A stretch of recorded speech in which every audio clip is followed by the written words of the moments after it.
में कसर नहीं छोड़ती, उससे भी हमने समझौता किया है। याद के नहीं है? इसलिए समझौता किया था, इसलिए समझौता किया था कि भाजपा को भगाने के लिए। लेकिन क्या हुआ?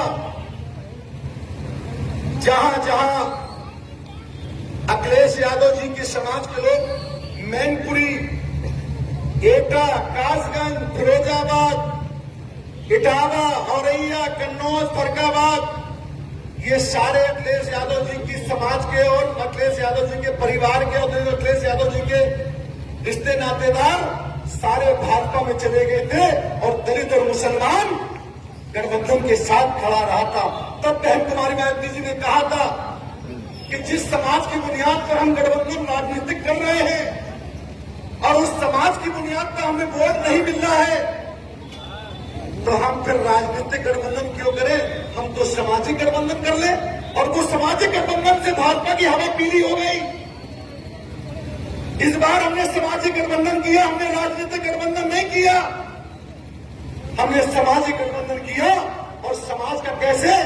ब्राह्मण को भी टिकट दिया, क्षत्रिय को भी टिकट दिया, पाल प्रजापति कश्यप को टिकट दिया, जाट और गुजर को भी टिकट दे दिया। सब समाज को टिकट इसलिए दे दिया कि हम सामाजिक भाईचारा बनाना चाहते हैं, धर्म के नाम से सियासत करना नहीं चाहते। इसलिए मेरी आपसे गुजारिश है, यहां जो आपके लोग हैं, हमारे अपने लोग, ये बुनकर समाज की आबादी बहुत बड़ी आबादी है और बुनकर समाज यहां पूरे प्रदेश के पूर्वांचल में फैसला अगर ले ले तो भाजपा की दुकान बंद कर सकता है। मैं दावे के साथ कह सकता हूं। बताओ मैं गलत कह रहा हूं तो आप बताओ। अगर मेरी बात से सहमत है तो अल्लाह के वास्ते मैं अपनी बहन के लिए वोट मांगने और भाई के लिए वोट मांगने आऊं। अगर मेरी बात सही है, अगर मुंह तोड़ जवाब देना है, अरे सब देख रहे हैं अपनों को, तुम भी देख लो एक बार। उनसे कहे तो हमने हमेशा तुम्हें वोट दिया, इस बार तुम हमें वोट दे दो। इतना तो आप मांग सकते हो। जब दलित समाज के लोग तुम्हारे भाई के लिए, तुम्हारी बहन के लिए वोट मांग रहे, तो क्या तुम दूसरों से वोट नहीं मांग सकते जिनको हम लोग देते आए? बताओ मैं गलत कह रहा हूं, आप बता दीजिए। बताओ कितने लोग हमारी बात से सहमत है? जरा हाथ उठाओ, सही बिल्कुल बताना आप। अगर वाकई आप लोग सहमत हैं तो एक बार वोट मांग लो। इनसे भी कह दो इस बार हमारा सांसद बना लो। पिछली बार तो बीएसपी का सांसद बहुत कम वोटों से 30,000 वोटों से हारे थे। कितने वोटों से हारे थे पिछली बार? 30,000 वोटों से हारे थे। वो भी 40% हमारा मुस्लिम समाज का दूसरी जगह वोट चला गया। अगर 40 की जगह 20 यहां आ जाता तो भाजपा का यहां सांसद नहीं बन पाता, बहुजन समाज पार्टी के यहां सांसद बन गया। आज वही दोहराया बहन कुमारी मायावती जी ने कहा। बहन जी ने कहा हमने पिछली बार मुस्लिम समाज को लड़ाया था जब 30,000 वोटों से हारा था, जब 40%, 50% मुसलमान हमारे यहां वहां हो गया था। उसे उम्मीद नहीं थी कि कोई जीत जाएगा। अगर मुस्लिम को उम्मीद होती कि 30,000 वोटों से हारेगा तो 70,000 वोट हमें और मिल जाता, हमारा सांसद 50,000 से जीत जाए।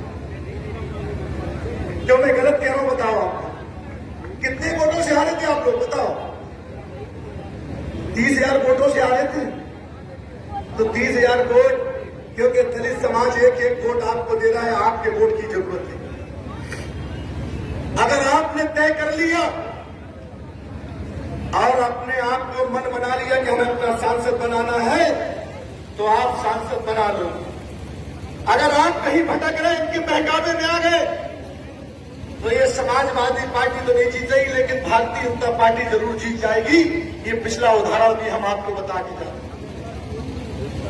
जितने लोग उनकी समाज के लोग हैं, आप निरहुआ को देख लो। क्यों मैं गलत कह रहा हूं? बताओ आप लोग। तो आप भी अपने देख लो जरा। ये मौका बार बार, इस बार तो बहन जी ने कहा मुस्लिम को हमने पिछली बार लड़ाया था, क्योंकि अगर हमने पिछली बार मुस्लिम को नहीं लड़ाया होता तो ये कहते थे कि सपा को हराने के लिए मुस्लिम खड़ा किया। अरे समाजवादी कब तक हम भाजपा को हराने के लिए हम अपने आप को लीडरशिप डेवलप नहीं करें, हम अपनी कयादत नहीं करें, तुम्हारी कयादत में हम पूरा वोट देते चले जाए। अरे हमें अपनी कयादत करने का क्या हो? हमारी इच्छा नहीं है अपनी कयादत हम करें। हमें अगर कयादत करने हैं तो एक एक वोट हिम्मत मान। और यहां से आवाज जाना चाहिए मुबारकपुर से कि इस बार हमारे समाज का बेटी और बहन भाई खड़ा हुआ है, इसे एक बार दुआओं से नवाज दो, एक बार खुद कह दो आप लोग। इंशाल्लाह मैं ज्यादा तो नहीं कहता हूं।